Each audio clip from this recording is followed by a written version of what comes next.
Trish with All Country News, and I'm here chatting with Halle Kearns. Halle, how's it going? Hey, I'm doing great. How are you? I'm doing so well. Thanks for being here. Yeah, absolutely. Thanks for having me.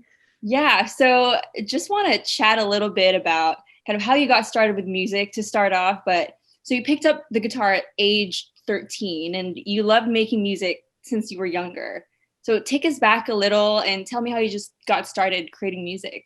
Definitely. So yeah, I picked up the guitar when I was about 13, 14 years old and I took lessons when I was like 9 on electric, and they were teaching me like AC/DC and all this like rock stuff that I just wasn't into growing up. So I stopped after like 2 or 3 lessons and then picked up an acoustic guitar around 13 or 14, taught myself chords on YouTube and just really was looking up any song I wanted to know, which was probably mostly Taylor Swift covers back in the day. And just like searching how to play them. And it grew off of that. I just fell deeper and deeper in love with it. And it was kind of like this hidden secret for me because I was really shy growing up, and I would just always play in my little basement bedroom and hide away. My dad could always hear me through the air vents and that kind of thing. But other than that, no one really knew I was so obsessed with it. And it wasn't until I was about 16, maybe 17, a junior in high school, that the conversation about college started getting brought up and what those next steps are. And I just told my dad, I was like, this is what I love. And I know that I'm meant to be doing this. So he was like, okay, what does that look like? And I was like, I have absolutely no idea, but like, let's figure it out. So I moved to Kansas City when I was 18,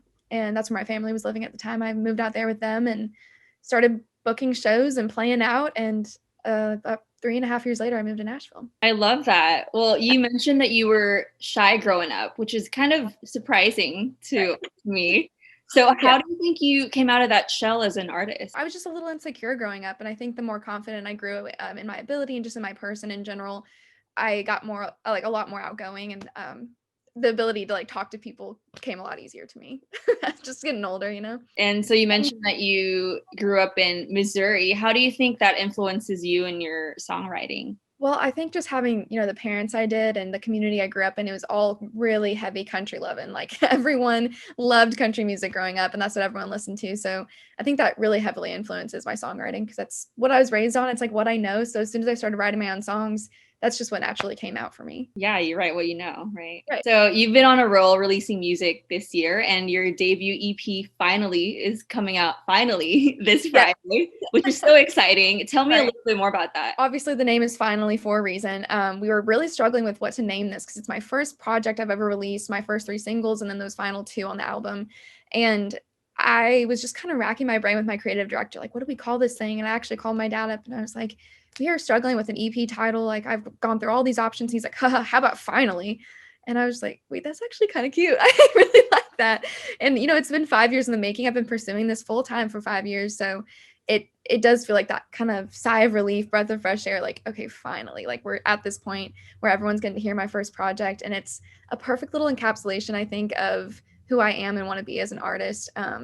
And it goes like, the furthest left from like my super beachy, easygoing, whatever, to like the farthest right of like the really heavy heartbreak ballad type and everything in between. So I think it's a good first collection of 5 songs for me. How do you know which 5 songs to pick? I mean, you've been focusing on this for 5 years, like you said. So how do you know what's right for the EP?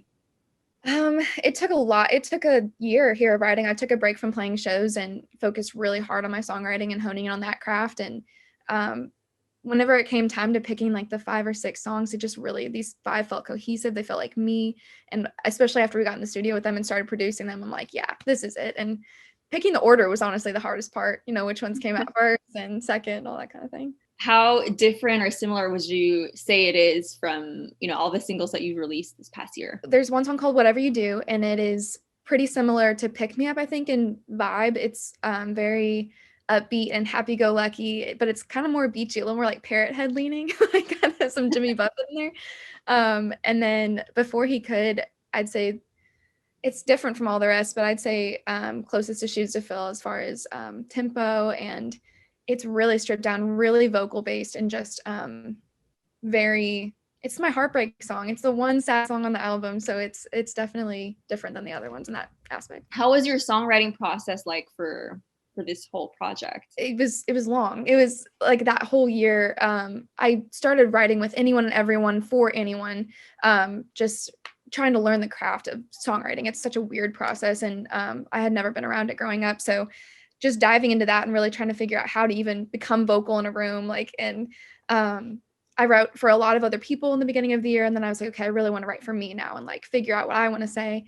And so it's a lot of finding who you work well with and who understands your style and what you're going for. And that's really tough before you have music out because you have nothing to be like, here's what I do. It's just kind of like, this is what I'm trying to get through. And some people get it and some people don't. And so you kind of just got to find your little crew and run with that. But it was definitely a process, but it's so fun. Just creating all the time. It's awesome. Awesome. Well, Halle, thanks so much for hanging out, and I can't wait for your EP to come out. Yes, thank you so much for having me. I can't wait either. I hope you love it. You're gonna love me like nobody ever will.